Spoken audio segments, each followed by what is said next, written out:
योग अभ्यास पढ़ने का, पढ़ाने का, याद करने का, रटने का, लिखने का विषय नहीं है। यह पूरी तरह से अनुभव का विषय है योग अभ्यास। जैसे जैसे हम अभ्यास को अनुभव करते हैं वैसे वैसे हम उसकी और गहराई में उतरते जाते हैं। योग अभ्यास के अंतर्गत प्रत्येक क्रिया के पीछे, प्रत्येक गतिविधि के पीछे एक पूरा रहस्यमय विज्ञान और ज्ञान छुपा हुआ है, परंतु हम उससे अपरिचित रह जाते हैं और उसका ठीक प्रभाव हमारे ऊपर नहीं आ पाता। क्योंकि जैसा हम पढ़ा है ग्रंथों में या कहीं पे सुना है कि इस अभ्यास से ऐसे ऐसे लाभ प्राप्त होते हैं, वैसे आपको प्राप्त नहीं हो रहे हैं, क्योंकि आप अभ्यास को सोए सोए कर रहे हैं। जो भी अभ्यास किए जाते हैं वह पूरी तरह से जागरूक होकर, सतर्क रहकर किए जाते हैं, क्योंकि योग अभ्यास पूरी तरह से अनुभव के ऊपर ही टिके हुए हैं। आप कोई भी अभ्यास कर रहे हो उसको पूरी जागरूकता के साथ वर्तमान समय में रहकर और उसके ऊपर पूरे ध्यान को एकाग्र करके करें। चाहे आप, यदि आप व्यायाम कर रहे हैं, यदि इस प्रकार से आपके हाथ साइड से ऊपर जा रहे हैं और नीचे आ रहे हैं, तो यह अभ्यास करते समय आपका सारा ध्यान होना चाहिए उन अंगों के ऊपर जो इस क्रिया से या इस व्यायाम से प्रभावित हो रहे हैं। इस प्रकार से हाथ ऊपर जा रहा है तो पूरा अनुभव करेंगे कि यहाँ से पूरा खिंचाव उत्पन्न होता हुआ, पूरा यहाँ से खिंचाव, नीचे हाथ ऊपर गया तो पूरा नीचे तक खिंचाव आया है। फिर धीरे धीरे हाथ को वापस लेकर आ रहे हैं जब, तो यहाँ पे ऊपर खिंचाव आ रहा है। यदि आप आसन कर रहे हैं, किसी एक आसन में रुके हुए हैं, तो तब भी अनुभव करना है कि शरीर का भार किन अंगों पे है।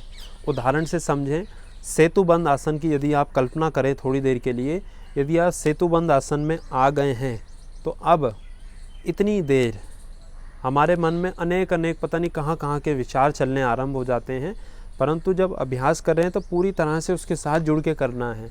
सेतुबंद आसन में यदि आप हैं तो अब अनुभव करेंगे शरीर का भार कहाँ कहाँ पे है। तो आपका शरीर का भार दोनों एड़ियों के ऊपर होगा सेतुबंद आसन में, दोनों घुटनों के ऊपर और कंधों के ऊपर। इन तीन अंगों के ऊपर, कंधे, घुटने और एड़ियों के ऊपर शरीर का पूरा वज़न होगा।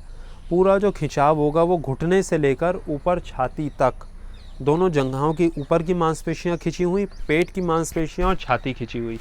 शरीर का जो सारा भार, जो दबाव होगा, शरीर का सारा दबाव पीठ के निचले हिस्से पर नीचे से ऊपर की ओर दबाव देंगे। तो सारा वजन, खिंचाव और दबाव हर आसन में अनुभव करेंगे कि किन किन अंगों के ऊपर आ रहा है। यदि प्राणायाम कर रहे हैं तो प्राणायाम करते हुए सारा ध्यान सांसों के ऊपर होना चाहिए। यदि ओम का उच्चारण कर रहे हैं तो उसकी ध्वनि को अनुभव करेंगे कहाँ से वो उत्पन्न हो रही है और कहाँ तक जा रही है। मंत्रों का उच्चारण कर रहे हैं तो सारा ध्यान मंत्रों के उच्चारण के ऊपर ही होना चाहिए, जो कंठ से आपकी ध्वनि निकल रही है। जो भी आप अभ्यास करें उसके प्रति पूर्ण रूप से जागरूक होकर, सतर्क होकर ही अभ्यास को करें। ऐसा ना हो कि अभ्यास तो कर रहे हैं और मन कहीं और है, मन में अलग ही विचार चल रहे हैं, तो ऐसे अभ्यास करने का कोई आपको लाभ प्राप्त होने वाला विशेष नहीं है। केवल अभ्यास के लाभों को इंटरनेट से पढ़कर, किताबों से पढ़कर, वीडियो देखकर उसको याद करके कि इस आसन से ये लाभ प्राप्त होता है, या उसको याद करके कहीं से पढ़ के, सुन के, कॉपी कागज़ पे लिखने से कोई भी लाभ प्राप्त होने वाला नहीं है, जब तक आप उस अभ्यास को स्वयं जुड़कर, जागरूक होकर नहीं कर लेते तब तक। तो इसलिए जो भी अभ्यास को करें पूरी जागरूकता के साथ, सतर्कता के साथ अनुभव करते हुए धीरे धीरे सहजता से अभ्यास करें। ज़रूरी नहीं है ज़्यादा अभ्यास करने, अभ्यास को कम करें। ज़रूरी नहीं है कि एक दिन में आपने 20 आसन करने हैं, एक दिन में 5 आसन करें, परंतु उन 5 को इस प्रकार से करें कि वो 20 से भी अधिक का लाभ आपको दे दें। क्योंकि लाभ तभी होगा जब उसको पूरी तरह से आप जागरूक अवस्था में अनुभव करके उसको कर रहे हैं।